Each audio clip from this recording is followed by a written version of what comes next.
Hi folks, my name's David Edgar, I'm the host of Heart and Hand and I'm joining you today to discuss Rangers' rather straightforward 3-0 victory in the Betfred Cup over East Fife, which takes us through to the quarter-finals where we will face Livingston away. First of all, the conspiracy is proving absolutely rubbish with us getting an away tie yet again, but I'm sure that Tom Boyd exposing it yesterday has probably done that, and we'll discuss it at the Lodge on another date. But thank you, first of all, to Celtic for twice this week proving to us that you can't take these matches lightly. And Rangers made a lot of changes today in the side. 10 changes, in fact, only Glenn Kamara remained. And it was an opportunity for some of the fringe players to push their case for a start. But as my friend Colin said on our post-match pod, it was maybe a chance to stake a claim for a spot in the bench, such as the strength of Rangers squad currently. And in all honesty, I don't think any of the guys who you wouldn't think of as first teamers really did press their case too strongly today. That's not to say that it was easy, because conditions were very difficult. The wind was horrendous and the pitch was one of those plastic ones that's like an ice rink. So for me, it was about getting the job done with a minimum of fuss, not picking up any injuries, not picking up any cards, as we saw with Alfie last year, how dangerous that can become later on in the tournament. So Rangers started, I thought, a little bit sluggishly. I don't think that many of the players really were giving it or going at full pelt, rather. Andy Halliday had some timing issues at one point. He tried to head a ball that was cleared by a Midtjylland defender on Thursday. And East Fife had the first chance, actually. Wes Fodringham, who was excellent, especially given the conditions, didn't have a lot to do, but what he was asked to do, he did perfectly well. He made an excellent stop, and that sort of woke Rangers up slightly. Philip Helander making his first start with a great ball to Jermaine Defoe, but the goal was all about JD.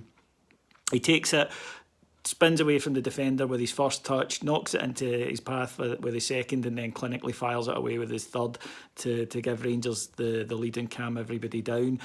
East Fife were benefiting from the little-known Scottish rule of if you're a Diddy team, you're allowed to boot the opposition to try and level it a little bit. With Jordan Jones coming in for some particularly heavy treatment, he could have had a penalty early on, ridiculously accused of diving by Chris Sutton, but you're going to get that, aren't you? Let's face it, he's an expert on lying down. He's the guy you go to when it's that conversation you want to have.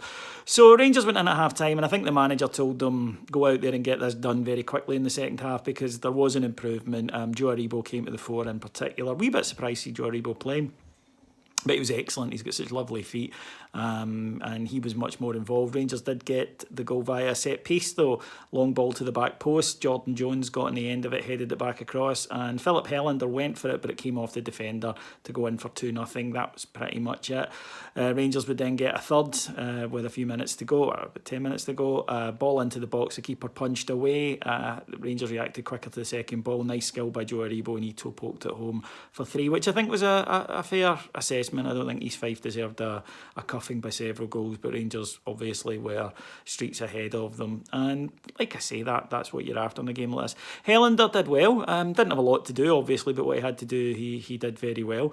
The guy I want to pick out, though, is Jermaine Defoe, because look, Jermaine Defoe is a legend in the game. You know, OBE, Premiership, 100 goals, England internationalist, and he could be forgiven for turning up at a ground like East Fife and saying, what the hell am I doing here? But he didn't. He played with an enthusiasm and a verve, and he seemed to inspire those around him as well.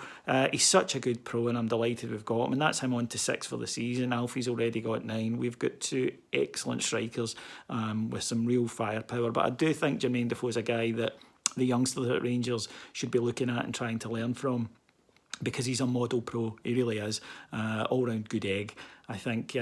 As for the others, I don't think there's anybody who's kind of poked their way into the first team. We did see debuts for Brandon Barker and Andy King in the second half. Heart and Hand's own.